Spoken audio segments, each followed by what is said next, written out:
की तरह भोजपुरी के सितारों की भी अहमियत बढ़ गई है। सीएम योगी आदित्यनाथ से मुलाकात के बाद कयास लगाया जा रहा है कि भोजपुरी सुपरस्टार दिनेश लाल यादव उर्फ निरहुआ बीजेपी की तरफ से आजमगढ़ और रवि किशन गोरखपुर से चुनाव लड़ सकते हैं।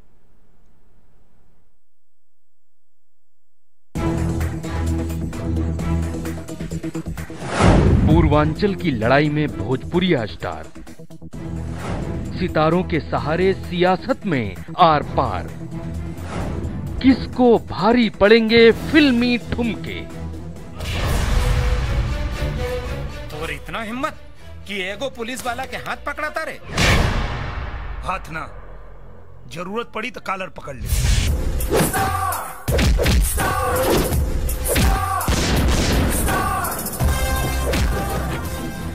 यूपी के सियासी मैदान में सितारों की चमक धमक अब और बढ़ने जा रही है।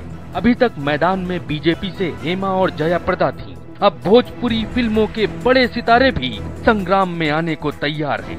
सीएम योगी से भोजपुरी फिल्मों के दो बड़े चेहरों की मुलाकात कुछ इसी तरह के संकेत दे रही है। निरहुआ ने बीजेपी ज्वाइन की। सीएम योगी से मुलाकात करके पार्टी के आदेश पर आगे का रास्ता तय करने की बात कही तो रवि किशन भी पीएम मोदी के गुणगान करके लोकसभा की इस जंग में अपनी दमदार मौजूदगी दिखाने को तैयार। तो जीत के लिए बना, ऐसे अद्भुत प्रधानमंत्री जी के लिए मुझे ये गाना था। ये पूरा देश गा रहा है, पूरा विश्व जानना चाह रहा था कि हमारे प्रधानमंत्री के लिए देश क्या सोचता है। और 2019 में बड़ी भारी मतों से विजयी हो रहे हैं भारतीय जनता पार्टी के हमारे ये अद्भुत से प्रधानमंत्री माननीय श्री नरेंद्र मोदी जी। तो उनके लिए एक मैंने छोटी सी भेंट की, वो मेरी भावनाएं थी। बीजेपी ज्वाइन कर रहे हैं, भारतीय जनता पार्टी ज्वाइन कर रहे हैं।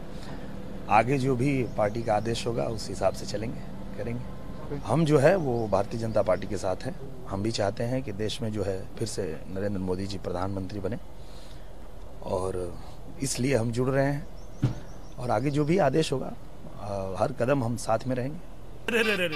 तहनी लोगन के तई पूरा कपड़ा कीचड़ में सना गई। देख, तू अपन औकात से ढेर आगे बढ़ रहल बाड़े। अरे तय में इतना गुस्सा करे की का जरूरत बा। हम थाना के नया दरोगा है।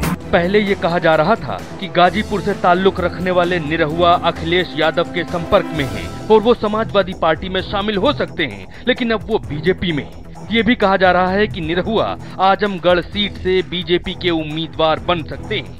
आजमगढ़ यूपी की हाई प्रोफाइल सीट है। यहाँ से समाजवादी पार्टी के मुखिया और पूर्व मुख्यमंत्री अखिलेश यादव चुनाव लड़ रहे हैं। हो सकता है निरहुआ की उम्मीदवारी के जरिए बीजेपी यादव बाहुल्य सीट पर अखिलेश को घेरने के लिए निरहुआ के स्टारडम को इस्तेमाल करे, क्योंकि उनकी गिनती भोजपुरी के सबसे बड़े सिंगर और अभिनेताओं में की जाती है।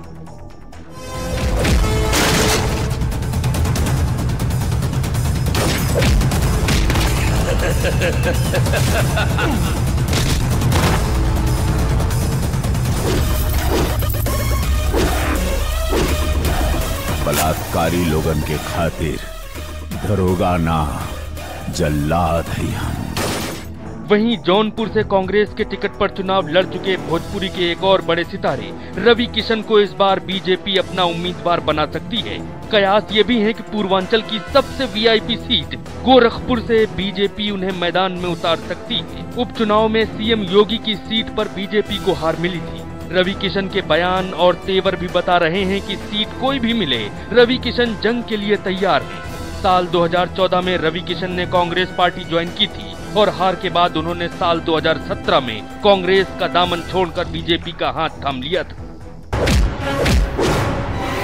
हम थाना के नया दरोगा है। पूर्वांचल की लड़ाई इस बार बदले हुए समीकरण में सबसे कठिन मानी जा रही है। ऐसे में अभी तक डायरेक्टर और प्रोड्यूसर्स के इशारों पर डायलॉग और ठुमके लगाने वाले ये सितारे सियासी पार्टियों की किस्मत को अपनी चमक से बदलने को तैयार हैं। ब्यूरो रिपोर्ट, भारत समाचार। रामपुर की लोकसभा सीट से दो दिग्गजों का मुकाबला देखने को मिलेगा। मशहूर अभिनेत्री और